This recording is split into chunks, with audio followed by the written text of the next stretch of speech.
Chevre, how are you? Today is Erev Shabbos, Parshas Vayechi, Shabbos Chazak, and we are going to speak a thought for the week. How are you? I hope everyone is gesund, stark, und freilich, begashmis und beruchnis. I hope everyone is healthy, strong, and happy physically, spiritually. Today we're actually going to speak about this concept of gesund und stark.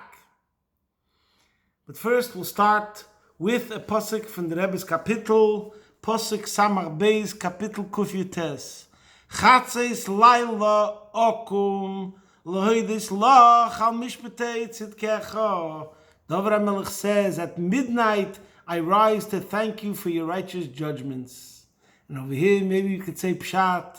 Chatzeis Laila, in the middle of the night, surrounded by darkness. Okum, I rise. Yisrein ha'oir.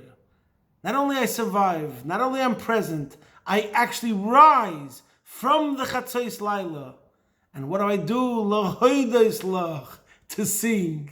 I could be in the darkness, and I'm dancing in the darkness and singing praises to Hashem. In Parshas Vayechi, in this week's Parsha, it speaks primarily about the passing of Yaakov Avinu and then the passing of Yosef. So there's the famous question of the Rebbe, which he addresses in many places, also connected to the famous commentary of the Balaturim. What does it mean, Vayechi Yaakov beretz Mitzrayim shvayis hashana, that someone could say that the best years of Yaakov were the years that he was in Egypt? And Bechlal, why is the whole Parsha called Vayechi? He lived, he was alive when the Parsha actually talks about his passing. And Vayechi seems to be a very positive concept. And the Parsha seems to be sad. Yaakov Avinu is passing on, the last of the Avos. And then, but wait, there's more. Then Yosef passes on, the last of the Shvatim. That's how the Parsha ends. So it seems like it's a closing chapter of a great period of history of Klal Yisrael. So how could it be that this Parsha is called Vayechi? And even more than that, we end off at the end of the Parsha, Chazak, Chazak, Vinis Chazek, be strong, and be strengthened. How are we stronger or strengthened? By the message of this week's Parsha. And herein we will see the strength of the Jewish nation, the immortality of Yiddishkeit, and the secret of how we thrive. So, this is going to take a bit longer than usual, but I'll try to make it quick. I'd like to point out the two main forces and energy of the Jewish nation is Torah and Emunah. We were given a Torah. Hashem oiz la'am yitain. Hashem gave us our strength, and our strength is the Torah. And v'hi sha'amda laviseinu v'lanu. It was the Jewish faith. B'schus ha'emunah. It was our faith that kept us strong. So basically, it's our attachment to infinite sources, infinite powers, powers of infinity, powers out of this world. So first, we'll begin with Yaakov Avinu. As the Rebbe says in many places, he first sent Yehuda to Egypt. He establishes a yeshiva, and Yaakov sees the results. What are the results? That his grandchildren, Ephraim and Menashe, are Hasidic Jews, are Torah learner Jews. And this gives Yaakov the greatest nachas. What's the proof positive? That the lifestyle, the truths, the values will continue when he sees it in his grandchildren. So what's the idea of his grandchildren? Not like his child, Yosef, who's amazing, but he was brought up in the shadow of Yaakov. No, the future of Judaism will be children made in America, born in Paris, in London, in Zurich, and still being able to withstand the challenges of a secular environment and stay true to the values and the virtues of Yiddishkeit. And how did Yaakov know this to be true? The test of reality, Ephraim and Menashe. And that's the reason why B'choi Yvarech Yisrael, and Rashi brings out that we say, we will always bless our children, Yisimcha K'Afraim V'Chemnashe. You'd think, like by the Imois, we say, for females, daughters, we say they should be like Sarah, Rivka, Rachel, and Leah. But over here we say they should be, for males, K'Afraim V'Chemnashe. Why? Because the reality is that most Jews live in exile, and even when you're in Israel right now, we're in exile. And the whole point is to be empowered, to be able to transcend whatever challenges and adversity we are facing and rise above it and still flourish as Yidden. And that's what we see by K'Afraim V'Chemnashe, the grandchildren that are born in a foreign country, and nevertheless, they thrive as Yidden. So that's one point. Then there's another point. That's Torah. Torah gives Hashem Islam Yitin infinite power. But now let's talk about Emunah. There's something that happened in this week's Parsha, which we only find out about later. In Parshas Truma, when Hashem says they should make the beams for the Mishkan, Rashi brings twice in Parshas Truma, but I'll just read from one of the places where it says, Vasi says, Hakroshim, you shall make the beams. Like, everyone knows about these beams. What are these beams? Rashi says on the spot, what do you mean the beams? From those which have been standing as designated for this purpose. Yaakov Avinu nota arozim b'Mitzrayim. Our father Yaakov planted these trees in Egypt. When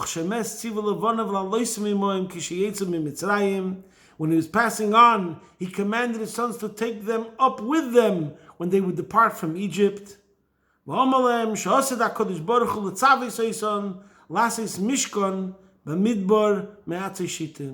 them that Hashem would command them in the future to make a mishkan of shittim wood in the wilderness. See to it that you should have them ready at hand. So, this is astonishing.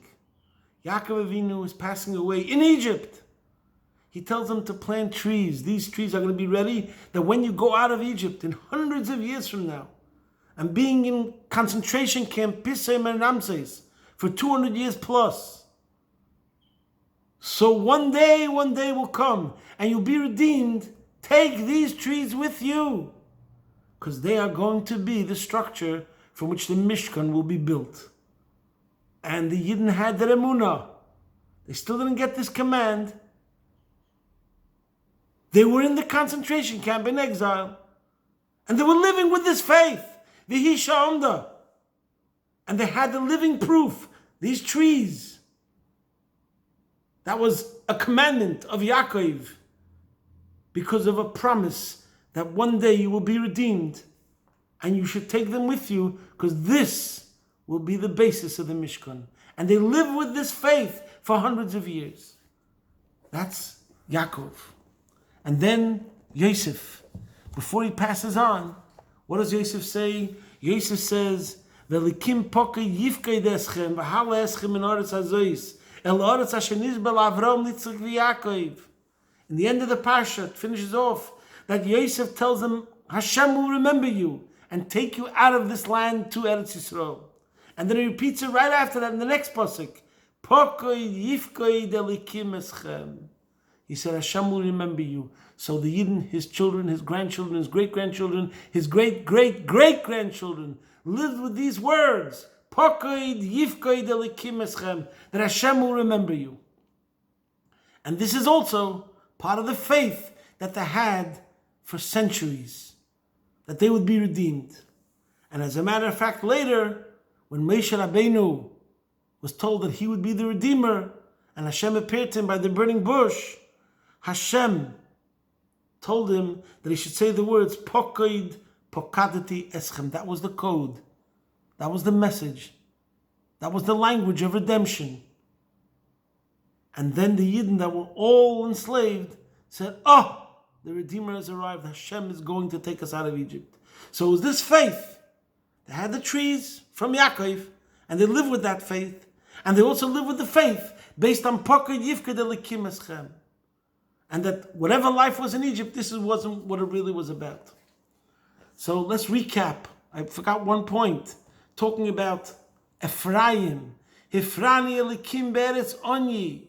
That not only do we take an obstacle and rise above it, but we turn it around. We were fruitful in the land of our affliction. So that's what Yaakov sees when he looks at Ephraim.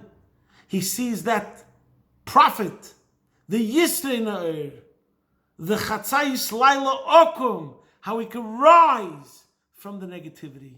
We can actually gain from it. So we see that, the idea of Bnei Bonim, the grandchildren, we see the trees, we see the promise of Yosef, and now we can understand Chazak, Chazak, V'nis Chazek. This is the message. You want to know the key and the secret to Jewish survival? Take this with you. Torah, Hashem Islam Yitain, an infinity, energy, force, source that we have within us that was given to us, and Emunah in our avos, in tzaddikim, in their promises. And this is something which is also out of this world and gives us amazing koiches and touches our neshama. This Monday, Yom Hashem, is Chaf Tevis, the Hilula of the Rambam.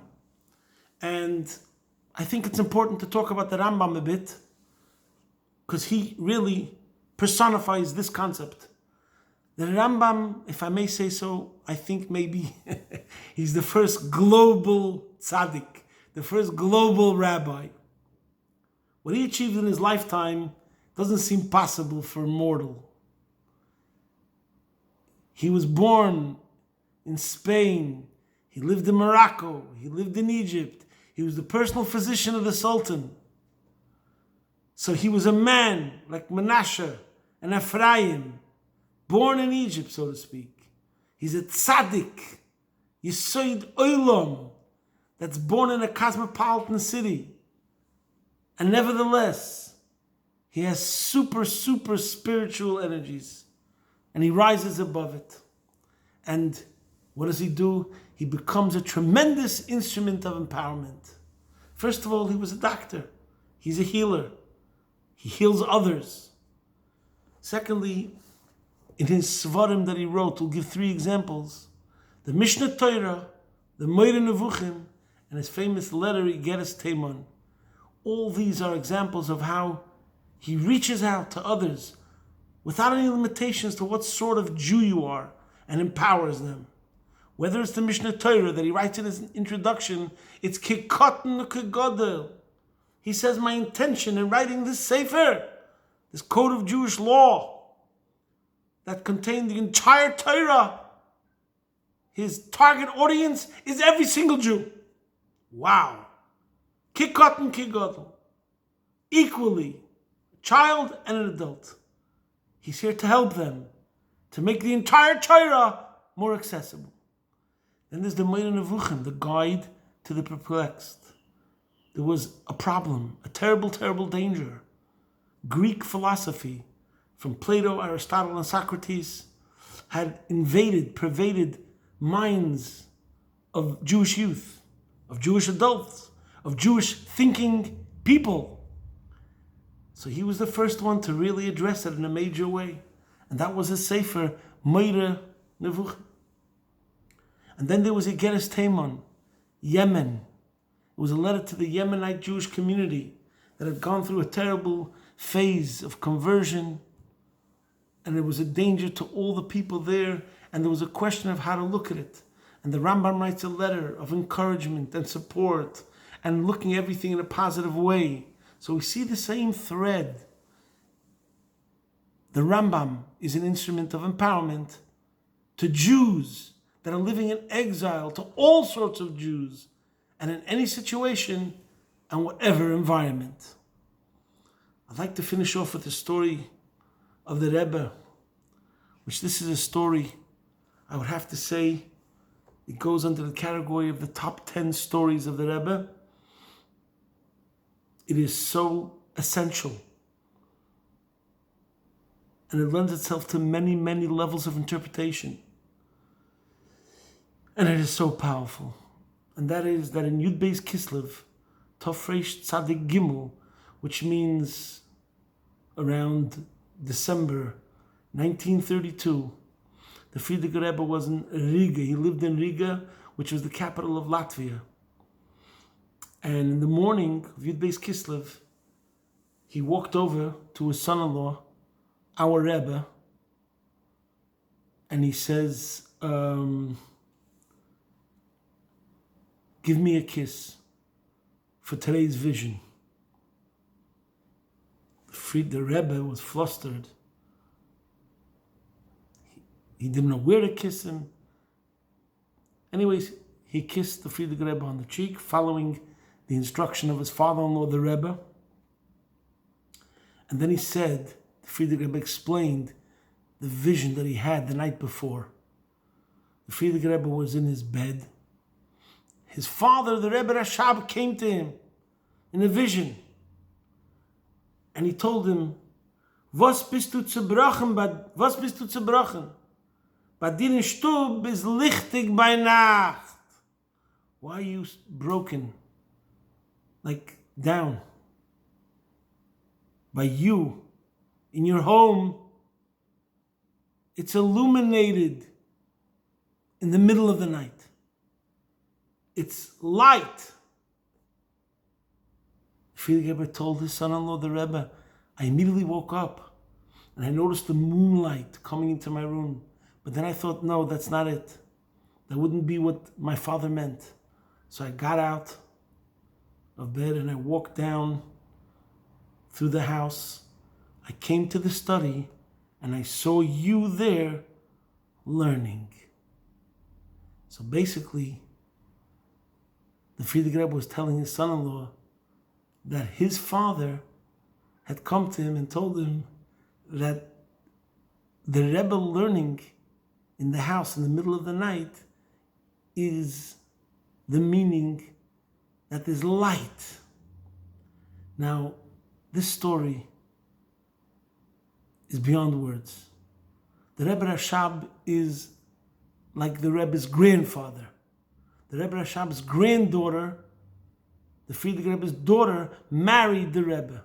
So that's Bnei Bonim, like Ephraim. The Rebbe Rashab tells the Frierdiker Rebbe, what are you worried about? But there is lichtig in Stub, Banacht. There could be a darkness. And I believe this was a vision also concerning the future, post-Holocaust. There could even be a Holocaust. There's going to be ashes.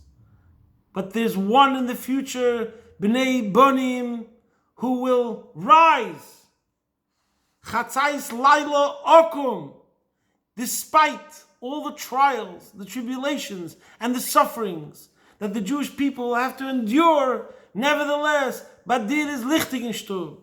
The world has a leader in the making, Emir Hashem. And who is that? The Rebbe. Similar to the Rambam. That even in the darkest periods, and no matter what sort of challenges, nevertheless, he's going to bring about a change and a transformation, a redemptive angle that will enable us to rise, to grow, to advance, and ultimately to bring us to the Gula Hamitis Vashleima Teike Fumiyad Mamish. Posting from my home, Be'ez Hashem Yisbarich, your man in Melbourne.